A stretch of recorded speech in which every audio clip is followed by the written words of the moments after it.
ametazamia kuendelea kule kwenye hatima.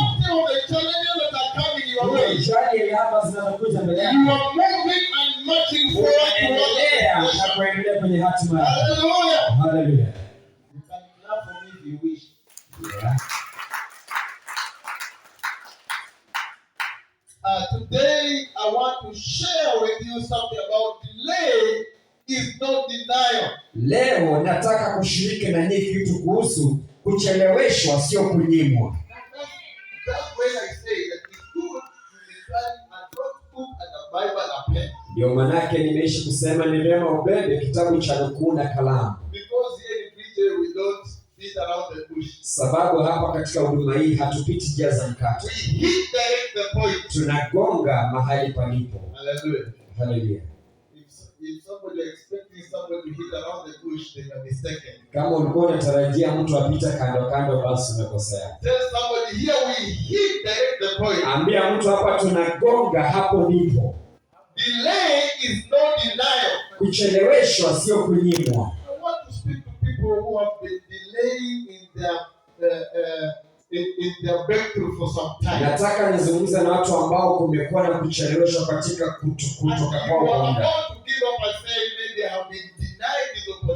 Na pengine unataka kuachia useme pengine nimenyimwa hii fursa. I know I'm speaking to the generation that people like things happening now and now. Najua nazungumza na kizazi ambacho kinapenda vitu kufanyika sasa kwa sasa. If it is not now, then leave it. Na kama sio sasa basi unachana nayo. In the political arena, I used to hear people say, katika ulimwengu wa siasa nimesikia watu wakisema, if it is not now, ati kama sio sasa, it is very now.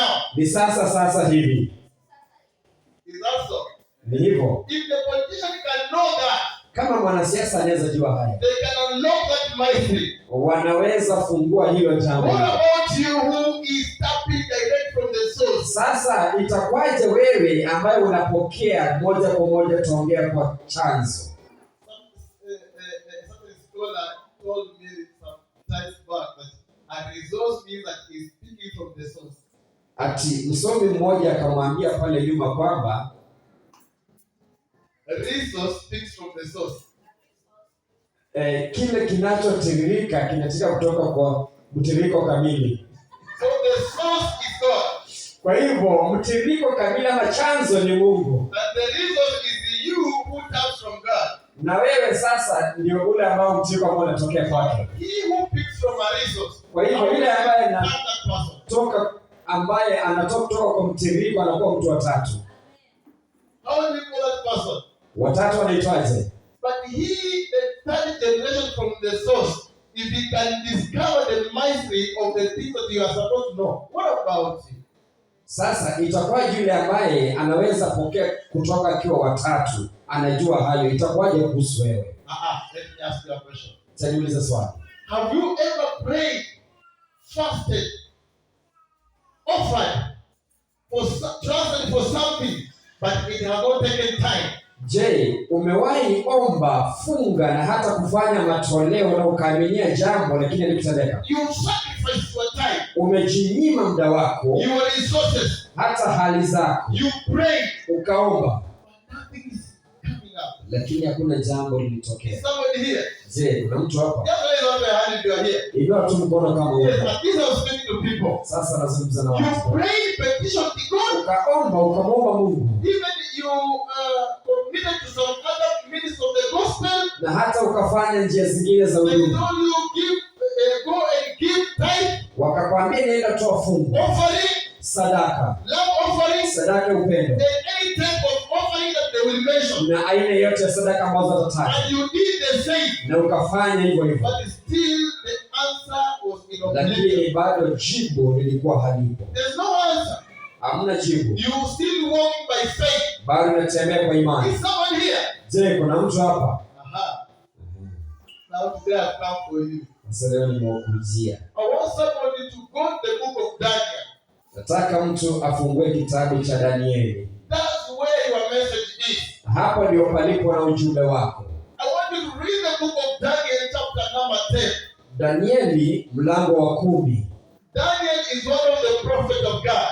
Huyo ni mmoja wa manabii wa Mungu. A prophet who endured a Babylon. Nabii ambaye alipitia mateso mengi tokea Babiloni. He is a prophet who was even thrown in the den of lions. Nabii aliyetupwa kwenye tundu la simba. Because of faith. Sababu ya imani.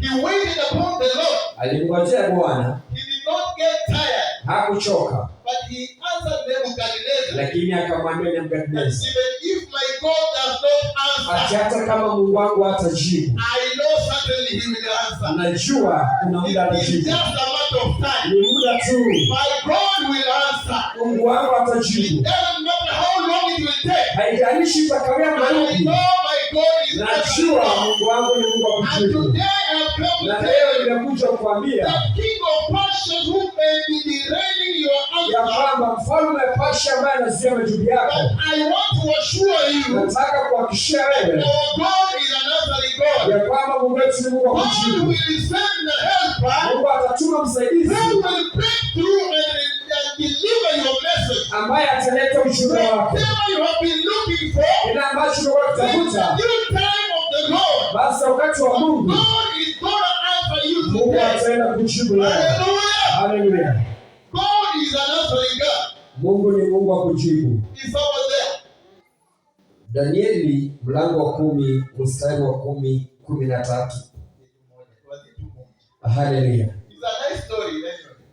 Danieli mlango wa 10 kuendelea. Let's start from verse 1. Mnamo mwaka wa 3 wa utawala wa mfalme Koreshi wa Persia, Danieli aliyeitwa pia Belteshaza. Just pay attention. I want you to pay keen attention. And my reader, please read as it was, because it's a sweet chapter or story that I want them to internalize, because some people believe that without preachers making noise for them, they cannot get their blessings. Read the Bible has the secret of what you want. Hallelujah.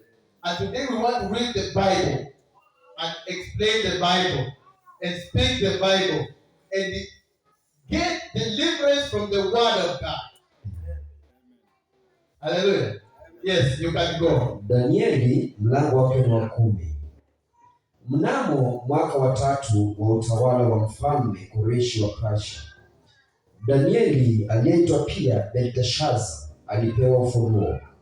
Ufunuo huo ulikuwa wa kweli, lakini ulikuwa mgumu sana, haukueleweka. Hata hivyo alielewa ufunuo huo, maana pia alifahamu maono. Wakati huo mimi Danieli nilikuwa nikiomboleza kwa muda wa majuma 3. Sikula chakula cha fahari, sikugusa nyama wala divai, na sikujipaka mafuta kwa muda wa majuma hayo yote 3. Hapo Danieli alikuwa amefunga sasa. Hakuli nyama, hakunywe divai, hajipaki mafuta, lakini sikiza bado.